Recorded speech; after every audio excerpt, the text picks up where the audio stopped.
Hello everyone and welcome to my screencast of Gender in America in the 20th Century. For centuries, women have experienced oppression and inequality. It took a long time for any progress to occur. It was believed that gender roles in colonial America helped to maintain family structure. Typical traditional gender roles were exhibited among the first settlers. Men in this era had social power and education. They held positions in government and owned property, while women did not. In 1777, a law was passed that took away women's rights to vote. It wouldn't be until 1920 that the 19th Amendment would ratify, giving women the right to vote again. The women's suffrage movement was the struggle for the right of women to vote and run for office, and is part of the overall women's rights movement.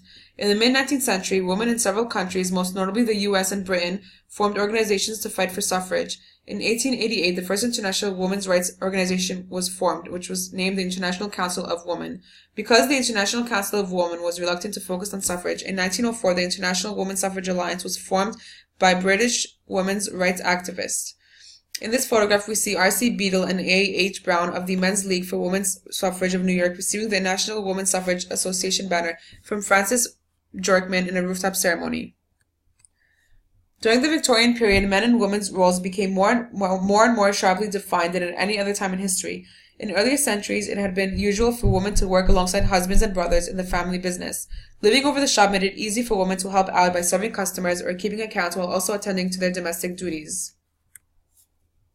In The Exit of The Wife's Victory by Emma Dorothy Eliza Neville Southworth, the author begins with a biblical excerpt which states, "The husband is head of the wife, even as Christ is head of the church. Therefore, as the church is subject to Christ, so let the wives be to their own husbands in everything."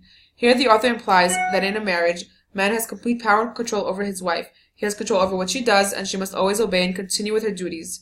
From here we see how women were suppressed in their marriage and were not able to even express their individuality. During the Progressive Era, many changes occurred. Poor women who were young and single, widowed, and women of color started to work outside the home. Slowly over this period, more women joined the workforce. Jobs such as typists, clerks, and telephone operators opened up to middle-class women. During this era, women also started graduating from colleges and entering white-collar professions, although the few who chose careers as lawyers, doctors, journalists, and scientists did not marry. Married women at this time, for the most part, were still expected to stay home during World War I. Many men got drafted, which left a void in the industry. Suddenly, women were taking over jobs that were at one point only filled by men. The feminist movement was born to form the realization that women can and did work as efficiently as men. As the 19th century progressed, many men increasingly commuted to their place of work, the factory, shop, or office. Although women were starting to enter the outside world, they still faced many challenges in the years to come. With the new roles of women in the household came new preludes.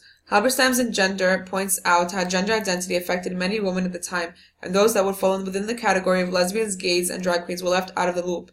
Gender is a biological factor, Halberstam writes, not a cultural one. If we look back to the 18th century, we see that gender and sex represent the same idea because women were not allowed to work, but rather they stayed at home and cared for the children.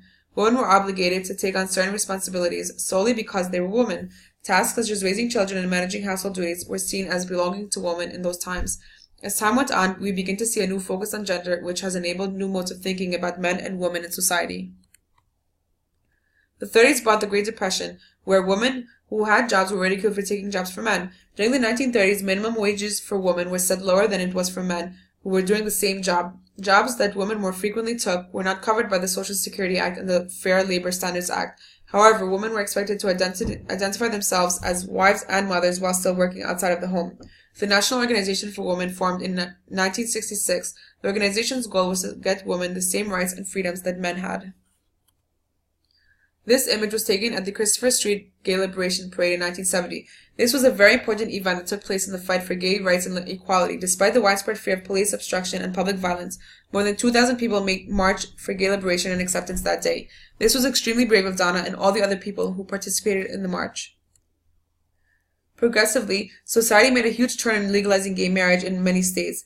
These rights helped to make the LGBT community more inclusive and gave them the rights they, as humans, deserve. For instance, the allowing of adoption of children by same-sex parents also humanizes homosexuals again, as they too can provide care and love despite their sexual orientation. Society has a history of marginalizing, through categorization, the significance and impact of people they don't understand. Halberstam's points are imperative to profession and inclusiveness. The debate about relation between sex and gender is ongoing today.